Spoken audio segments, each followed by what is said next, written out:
Olá, galera, como vão vocês? Espero que todos bem. A aula de hoje a gente começa a falar sobre transporte, né, que é um tema bastante importante para a gente dentro da disciplina da geografia, já que ela está totalmente relacionada à integração do território, à distribuição de mercadorias. A gente vai estar, né, analisando aí os diferentes tipos de transporte que a gente chama de modal, né? O modal ferroviário, o modal rodoviário, o modal aeroviário. Então, quando a gente vai falar sobre esses temas, né, esses tipos de transporte, a gente fala sobre modais. Então, a aula de hoje vai ser basicamente sobre transportes. Então, se liga aí.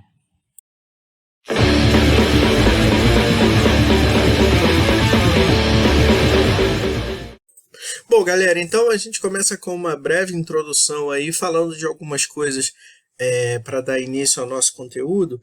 A gente começa falando então o seguinte, sobre as transformações no espaço.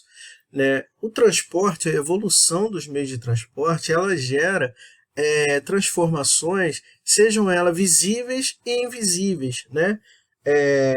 Físicas ou virtuais, por assim dizer. Né? Então, a gente tem primeiro as mudanças fixas, que são as estruturas do espaço.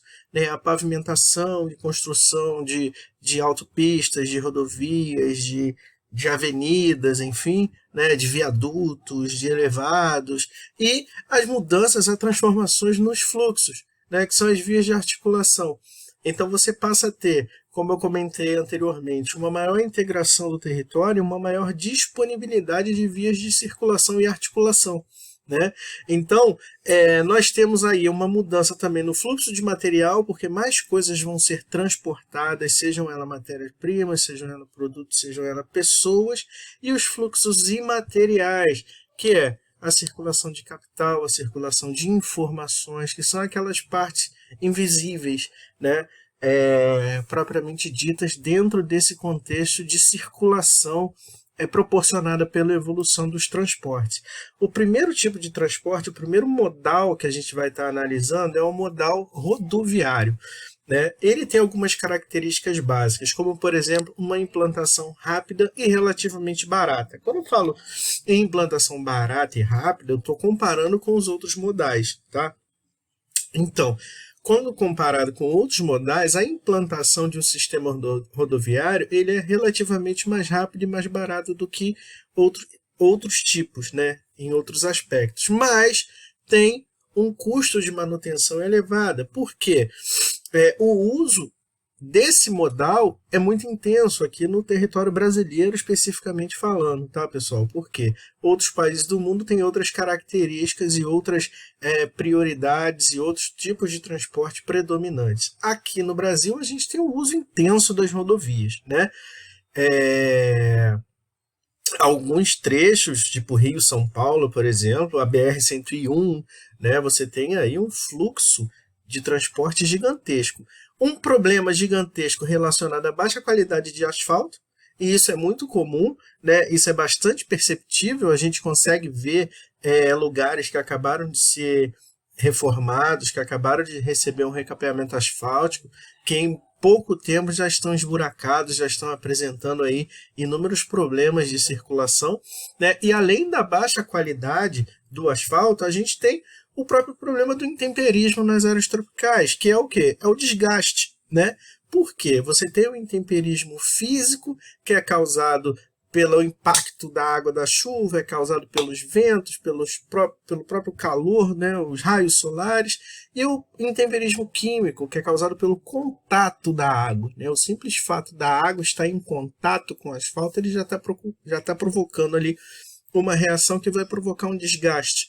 Então, nos países tropicais, nas áreas tropicais, o intemperismo é um fator a mais de desgaste, né?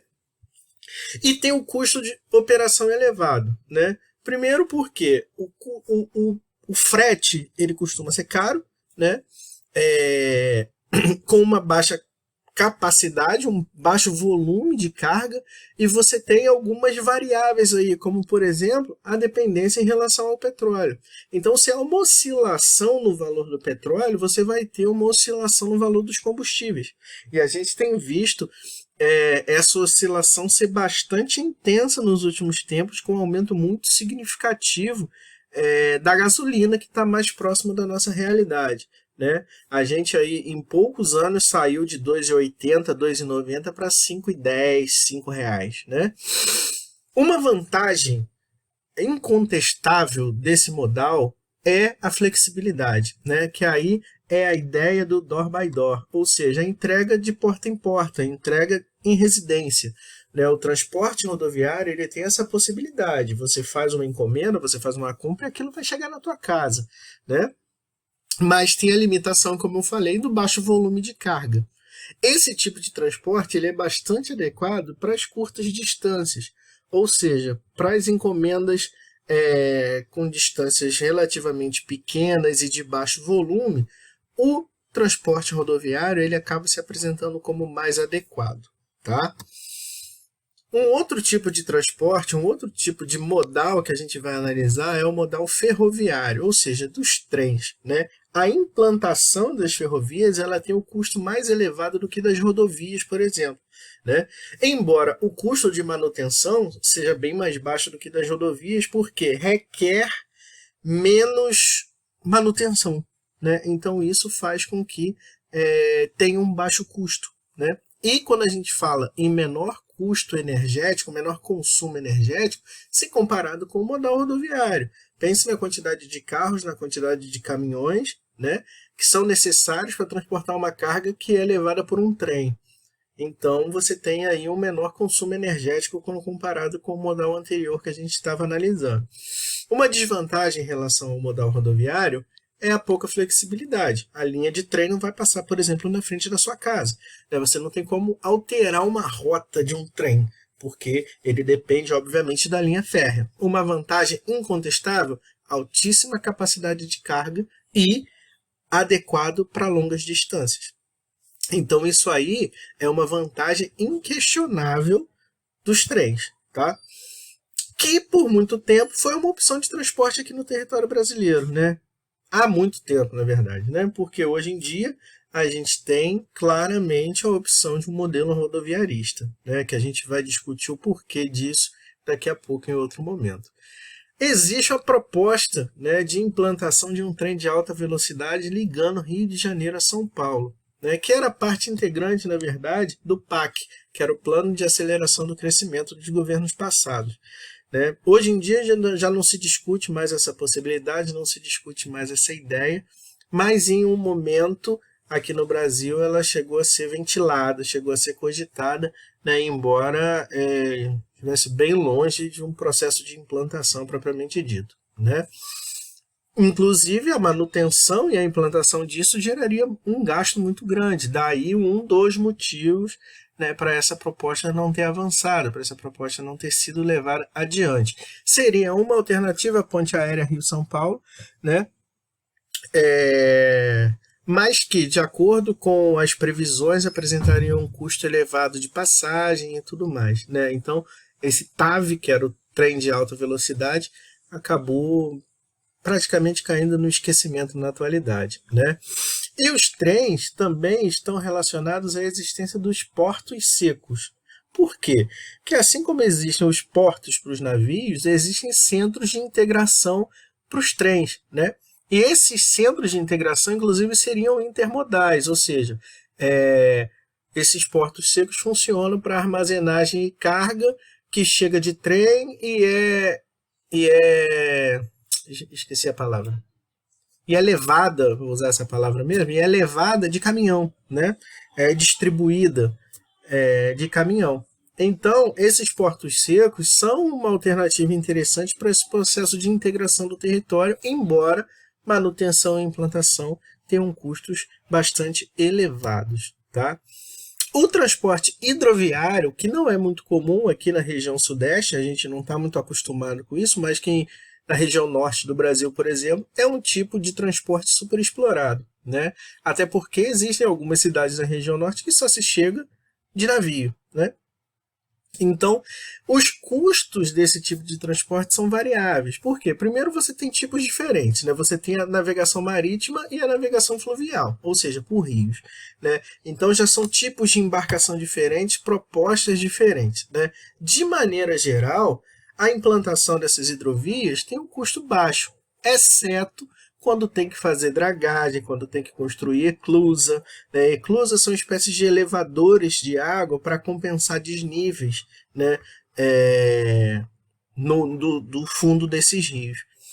E aí o que acontece? É um tipo de transporte que tem um baixo consumo energético, uma alta capacidade de carga, mas, como eu comentei com vocês, aqui no Brasil ele não é muito explorado. Aqui na região sudeste, como a gente tem muitos rios de planalto, esse tipo de navegação acaba se tornando inviável em algumas localidades, né? Mas em outros lugares do mundo, na Europa, por exemplo, a navegação ela é importantíssima para a integração econômica dos países, né? A gente tem aqui o tipo de navegação que é a navegação de cabotagem, né? Que é realizada em escalas na linha da costa, ou seja, no litoral, né? Esse tipo de navegação aqui ele é bastante importante, ele já apareceu em alguns vestibulares, então fiquem ligados com isso, mas o Brasil tem uma limitação. Essa limitação está relacionada à insuficiência dos portos, né? Aqui em Macaé, por exemplo, fala-se na construção de um novo porto, né? Justamente para atender a demanda da Petrobras, já que o porto que existe aqui, que é o Porto da Imbetiba, é considerado insuficiente por alguns setores, né? Então daí a ideia de construção de um novo porto e tudo mais, beleza? O transporte aeroviário, que é de avião, né, que tem alto custo de manutenção, alto custo de implantação, porque aí está relacionado à construção de aeroportos, aí precisa ter controladores de voo, né, tem toda uma infraestrutura tecnológica para a construção de um aeroporto, que está relacionada a um consumo energético significativo, precisa de mão de obra qualificada e de recursos tecnológicos. Obviamente é um tipo de transporte mais rápido, mais cômodo, né, mais confortável, mas que tem uma capacidade baixa de carga. Né? Então, de maneira geral, o transporte aeroviário ele é utilizado para cargas de baixo volume e de alto valor, né? De maneira geral. Né? Porque as cargas maiores, as cargas em grande quantidade, geralmente elas são transportadas de navio, quando vai de um país para o outro. Né?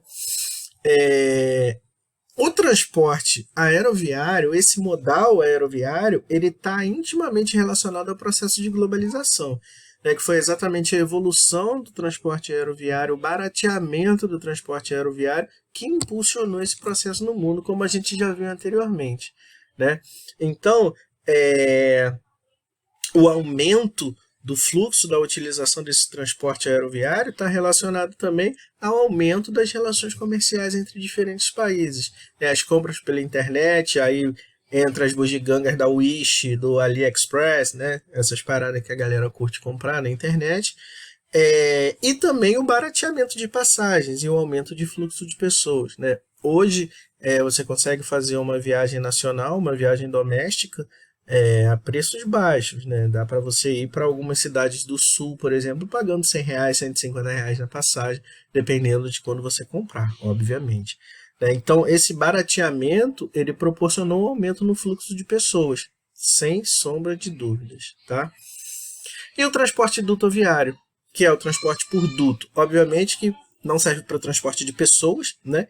Ele é utilizado basicamente para transportar óleo e gás, ou seja, ele é bastante específico, né? E só é válido, só é justificável para transportes de grande quantidade. Por quê? A implementação é caríssima, o custo operacional é caríssimo. Né? Imagine a manutenção desses dutos, né? O trabalho que isso gera. Então, é necessariamente para transportar esses tipos de carga, esses tipos de material. Tudo bem?